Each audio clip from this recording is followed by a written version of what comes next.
Hey there, lovely soul. Thank you for taking the time to visit Noah Stories today. I hope you're feeling at peace amidst all the chaos of life. And if not, then let this story be a gentle comfort for your heart. How have you been lately? Feel free to share something with me in the comments. I always love hearing from you. Now, find a cozy spot, take a deep breath, and let's dive into today's story. This one might just touch your heart in a way you didn't expect. It was a quiet evening at Central Grace Hospital in Chicago, the kind of night where fluorescent lights hummed softly and the hallways stretched on like they had no end. Claire Bennett moved through them with her usual timid grace. At 29, she was a nurse who preferred the shadows to the spotlight. Her warm brown eyes hid behind thick glasses, and her once blonde hair was now dyed a muted chestnut to avoid attention. She wore simple navy scrubs, her badge clipped neatly to her chest, though the weight she carried was far heavier than that plastic tag. For years, Claire had been drowning in medical debt, fighting to keep her mother alive after a diagnosis that had turned their world upside down. Every paycheck went to hospital bills, every spare moment to worry. But tonight was different. She'd been asked to deliver an urgent report to the new CEO's office on the 20th floor. A simple task, yet it twisted her stomach in knots. Claire avoided people in power. Their sharp words and commanding presence always reminded her of a past she'd tried desperately to bury. The elevator chimed at every stop, each ding tightening the knot in Claire's stomach. She clutched the manila folder in her hand. Inside was a report detailing patient outcomes for the quarter, vital data the new CEO needed before tomorrow's board meeting. Why they chose her, she didn't know. Maybe because she always stayed late, quietly dedicated, unnoticed. Until tonight. When the elevator doors slid open, the 20th floor greeted her like another world. Polished wood walls, soft amber lighting, and a spotless reception desk. Completely empty.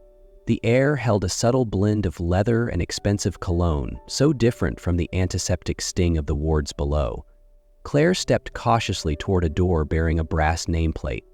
Ethan Carter, Chief Executive Officer. Her sneakers squeaked gently on the marble. She paused, raised her hand, and knocked. Once, then twice. Soft and uncertain. No answer. Instead, she heard it, faint but clear, the sound of running water. She tilted her head. Maybe someone left a faucet on? Her nurse's instinct stirred. She couldn't just leave the report. With a nervous breath, she turned the handle and stepped in. The office was dim, lit only by a desk lamp. A laptop sat closed beside neatly stacked papers, but the sound of water grew louder. Her gaze landed on a side door, cracked open, steam curling through the gap. Claire stepped closer. "Hello?" she called softly. No reply. She pushed the door open. Inside, a man stood under the shower in a sleek glass stall. Water poured down broad shoulders and slick dark hair. His eyes were closed, lost in the heat. Tall, solid, unaware of her presence. Claire froze. Her face flushed. She stumbled back in shock, hands shaking, dropping the floor. It hit the floor, papers scattering. The noise made him snap awake. He turned sharply, their eyes locked, his confused, hers horrified. "Who are you?" he demanded, voice deep, grabbing a towel. Claire couldn't speak. Her legs moved before her mind did. She turned and ran. The door slammed behind her. Inside, Ethan wrapped the towel around his waist and stepped out. Water dripped from his skin as he scanned the floor and spotted the folder. He picked it up, eyes catching the name scribbled on the top page. Claire Bennett. His brow furrowed. That name. It tugged at something buried deep. Claire raced down the stairwell as if shame alone could set her on fire. Her heart pounded painfully, hands trembling, breath uneven. She had just seen Ethan Carter, the hospital's new CEO, the one man she never thought she'd lay eyes on again. And worse, she'd seen him in a moment no one would ever want to remember. But beyond the embarrassment was something deeper, a shock that rattled her core, a truth she'd buried for 6 long years. Back then, Ethan had been a medical student, brilliant, passionate, full of dreams to change the world. Claire was just a nursing student, but she'd fallen in love with him completely. They shared dreams, laughter, plans for a future that felt unbreakable. Then came Margot Carter, his mother. Powerful, cold, wealthy. She came to Claire with a check and a threat: leave Ethan or destroy everything he was working for. Claire walked away not for the money, but because she believed staying would cost him his future. She disappeared without a word. No note, no call. She was already carrying his child but told no one. She gave birth alone, raised their daughter alone, chose silence even when it hurt the most. And Ethan? He vanished too. No search, no question, just gone. But in that instant, when their eyes met through the steam and silence, Claire knew it was him. His hair was different, his frame stronger, but those eyes, those same deep brown eyes pulled her back in time. The past hadn't stayed buried. It had returned, staring right at her. Ethan sat in his dim office, the desk lamp casting his reflection across the polished wood. On the table lay the report Claire had dropped, her name hastily scribbled on the first page: Claire Bennett. That name stirred something in him, but the memory wasn't clear. The woman with thick glasses, dark brown hair, and evasive eyes didn't look like the girl he once loved. The Claire he knew back then had soft blonde hair, a smile that lit up every room, and eyes filled with trust. The Claire he'd seen recently was withdrawn, guarded, almost cold. He told himself it must be a coincidence. But then one detail changed everything. A few days later, while passing the staff locker room, Ethan noticed a photo slip out from a half-open locker. He bent down to pick it up, a woman and a little girl, both smiling brightly. The woman was Claire. The child had deep brown eyes and curly dark hair, so much like his own when he was a boy. A wave of confusion washed over Ethan. His chest tightened, not just because of the child, but because of Claire's face in the photo. She didn't look like the distant nurse he'd met these past few days. She looked like the Claire he had once known. That smile, those eyes, just dulled now, clouded by time and pain. He began watching her more closely, quietly asking for information. With each detail, that strange sense of familiarity turned into a slow, burning suspicion. Claire, meanwhile, kept the truth locked away. Maddie, the little girl, was Ethan's daughter, but she had never told him. To protect the secret, she let Ryan Hale, her old college friend, play the role of father. Ryan never asked for reasons. He simply stayed, ready to shield both mother and daughter with his quiet loyalty. In the small kitchen of her apartment, Claire sat staring at an unsigned letter. No return address, no name, just a few handwritten lines. Stay silent.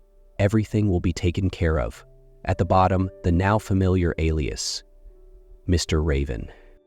It had been 2 years since she'd signed that strange contract, a desperate agreement, a legal marriage on paper with a man she had never met, in exchange for her mother's medical expenses. Every month, the debts were paid, never late. In return, she was to remain absolutely silent, no questions, no contact, no exit. Claire had often wondered who would do such a thing, spend tens of thousands of dollars just to help a stranger. But the money kept coming, her mother kept breathing, and so she forced herself to stop wondering. What she never could have imagined was that the man behind it all was Ethan Carter. Ethan had created the Mr. Raven identity to privately support critical cases the healthcare system failed. He had no idea the recipient, this struggling nurse, was Claire, the woman he once loved and lost. Everything unfolded in shadow. 2 lives once intertwined, now unknowingly connected again through invisible threads. And Claire had no clue that the man she'd just walked in on in the shower was the same man who had been saving her mother's life for 2 years. Fate, it seemed, was quietly stitching their lives back together through forgotten love, hidden truths, and a contract built on silence. Since that unexpected encounter, Ethan couldn't stop thinking about Claire. There was something about her that unsettled him. Not just a sense of familiarity, but the sadness in her eyes, something he had once loved deeply. He began assigning her special tasks, not to pressure her, but to be close to her. Claire was cautious, but accepted. Short exchanges, moments working on patient files together. Slowly, the space between them began to shrink. Then came a rainy night. The hospital was quiet. Maddie had a high fever and was taken to the pediatric unit. Claire stayed by her daughter's bed for hours, never leaving. Ethan walked by and saw her slumped beside Maddie, her eyes red from crying. He stepped in silently and sat next to her. They were no longer CEO and nurse, just two exhausted people clinging to fragile hope. That night, in a small on-call room, they came back together. No promises, no plans. Just pain, memories, and feelings that had never truly faded. A few weeks later, Claire found out she was pregnant. She froze, not from fear, but from hope. The doctor had once said Maddie could only survive with a sibling as a donor, and this new life inside her might be Maddie's only chance. Claire kept it to herself. She wasn't ready to tell Ethan, but Vanessa Langford, his fiancée, she was the heiress to an old money family, well matched with Ethan at charity galas and boardroom headlines. To the world, they were a power couple in the private healthcare elite, but Vanessa wasn't naive. She saw the shift in him. His eyes drifted too often, specifically toward a soft-spoken nurse named Claire Bennett. Vanessa had long sensed something had changed. She hired a private investigator to follow Claire. When she discovered Claire had purchased prenatal vitamins, her jealousy turned into fury. She hired a nurse drowning in debt, exchanging cash for crime. A dose of abortive drugs was slipped into Claire's water during a night shift. Claire drank it, unaware. Hours later, she collapsed. Blood stained her scrubs. When she woke up, the doctor only said one sentence. "You lost the baby?" Claire's scream echoed through the hospital hallways, a sound that tore through the air and froze everyone who heard it. But it didn't end there. A few days later, Ethan's mother, Margot Carter, died suddenly after taking her heart medication. The pills were found to be counterfeit. A bottle bearing Claire's fingerprints was accidentally discovered in Ethan's office. His pain twisted into doubt. He didn't want to believe it, but the evidence was too clear. In desperation, he took Claire to a private house on the outskirts, not to imprison her, but to protect her from the investigation growing like a tidal wave. But Claire saw it differently. To her, it was betrayal. Claire sat in the secluded house on the city's edge, the one Ethan had brought her to after the miscarriage and Margot's death. Her phone had died the night before. She hadn't spoken to anyone. She still believed Ethan no longer trusted her, that he'd chosen to believe the fabricated evidence. She had no idea that danger was creeping closer than ever. Elsewhere in the city, Martin Bennett, the father Claire had spent her life resenting, sat drinking cheap whiskey beside his daughter from another marriage, Tessa. Years ago, he abandoned Claire and her mother in pursuit of a richer life. Now, with word that Claire was linked to a powerful CEO, he smelled opportunity. "That girl is our ticket out of this dump," Martin growled, eyes bloodshot. Hours later, while Claire was absent from the hospital, Tessa showed up at the pediatric ward with a syrupy smile. "Want to visit Grandma, sweetheart? Come with Auntie." Maddie nodded innocently. And just like that, she vanished. Ryan was the first to notice. He had come to drop off toys for Maddie, only to find her bed empty. He checked with nurses, reviewed security footage, and froze when he saw Tessa leading Maddie out. He raced to Ethan's house, pounding on the door. "They've taken Maddie," he shouted. Ethan opened the door, his face draining of color. "Tess and Martin, they've got her." Claire rushed out from the room, pale and breathless. "What?" Ryan explained everything. Ethan called his private security team immediately. They traced Martin's phone signal to an abandoned warehouse on the outskirts. Inside, Maddie shivered in the dark. Martin paced, phone in hand. "10 million, he growled into the voicemail to Ethan, "or the kid disappears." Back at the house, Ethan turned to Claire, voice tight. "Maddie, she's my daughter." "Isn't she?" Claire froze, her heart stopped. Ryan stepped forward. His voice was calm but cutting. "Yes, she's yours. Claire never told you because your mother forced her to leave. She was scared she'd lose Maddie too." Ethan staggered. The truth hit like a wave. Claire, the woman he once loved, once lost, was standing in front of him again, with the child they'd once created. But there was no time for grief. Maddie was in danger, and they had to bring her home. The rescue began that very night. Ethan's security team followed the signal to an old warehouse outside Chicago. Rain poured down in sheets, and darkness cloaked the building. Flashlights cut through the shadows, boots echoed on wet concrete, and tension filled the air.